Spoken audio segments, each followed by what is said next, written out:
Welcome to this deep dive.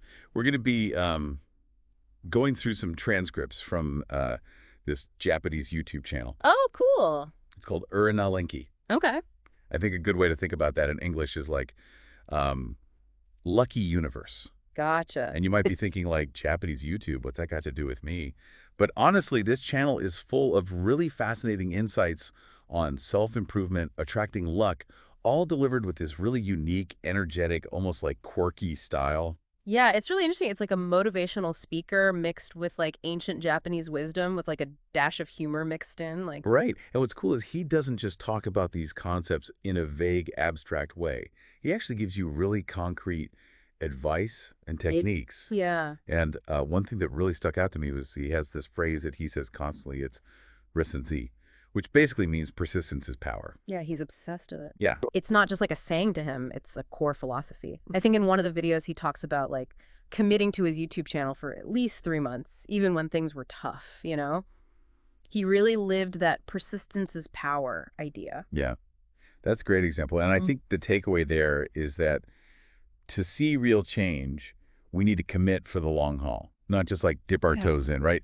3 months, that's his magic number. Yeah, exactly. And what's fascinating is that he connects this to another major theme that he talks about, which is cultivating a good things only mindset. Okay. So it's all about shifting your focus away from negativity and actually like actively recognizing the positive, even in like the most mundane things. Okay, I can see how that would be helpful, but isn't that just toxic positivity, though? Like, how do you just ignore the bad stuff? Does he address that? That's a great question, and it's honestly something I was wondering too. It's not that he advocates for ignoring negative emotions. Instead, he focuses on actively training your awareness to seek out the good. So giving examples like consciously acknowledging your good health, or having a job, or just the simple fact that you woke up today.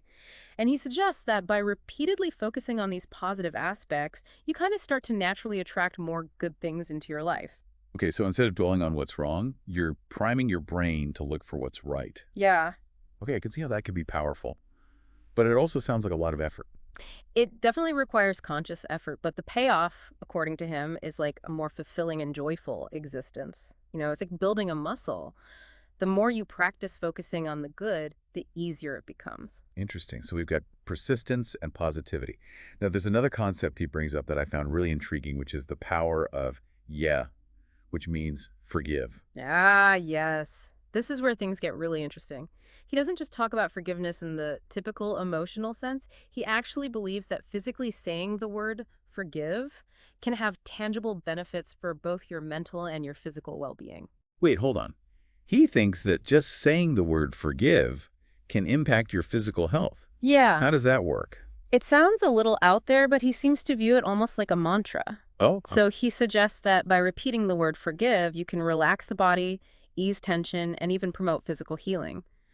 He doesn't really go into detail about the mechanism, but I wonder if it ties into traditional Japanese practices like mindfulness or meditation, where focused repetition is used to achieve certain states of being.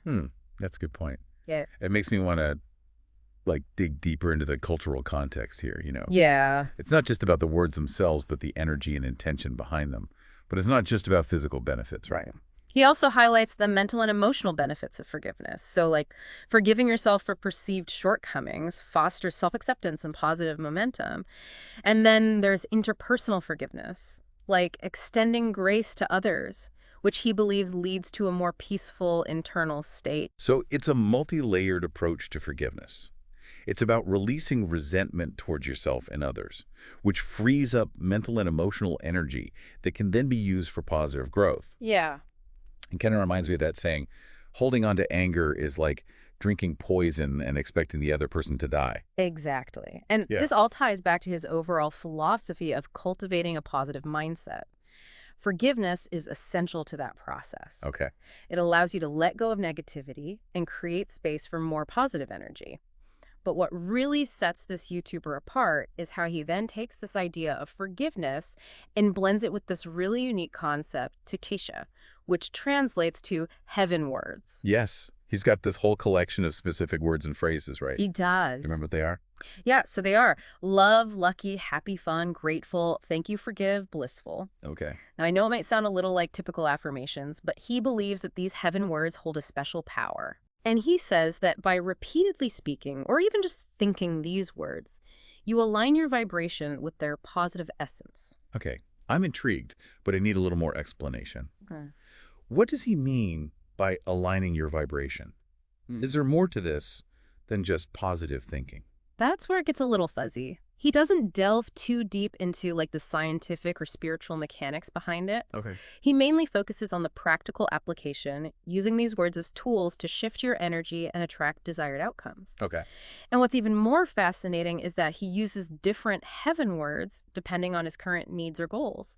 So if he's feeling down, he might focus on happy. If he's working towards a specific outcome, he might repeat lucky or successful.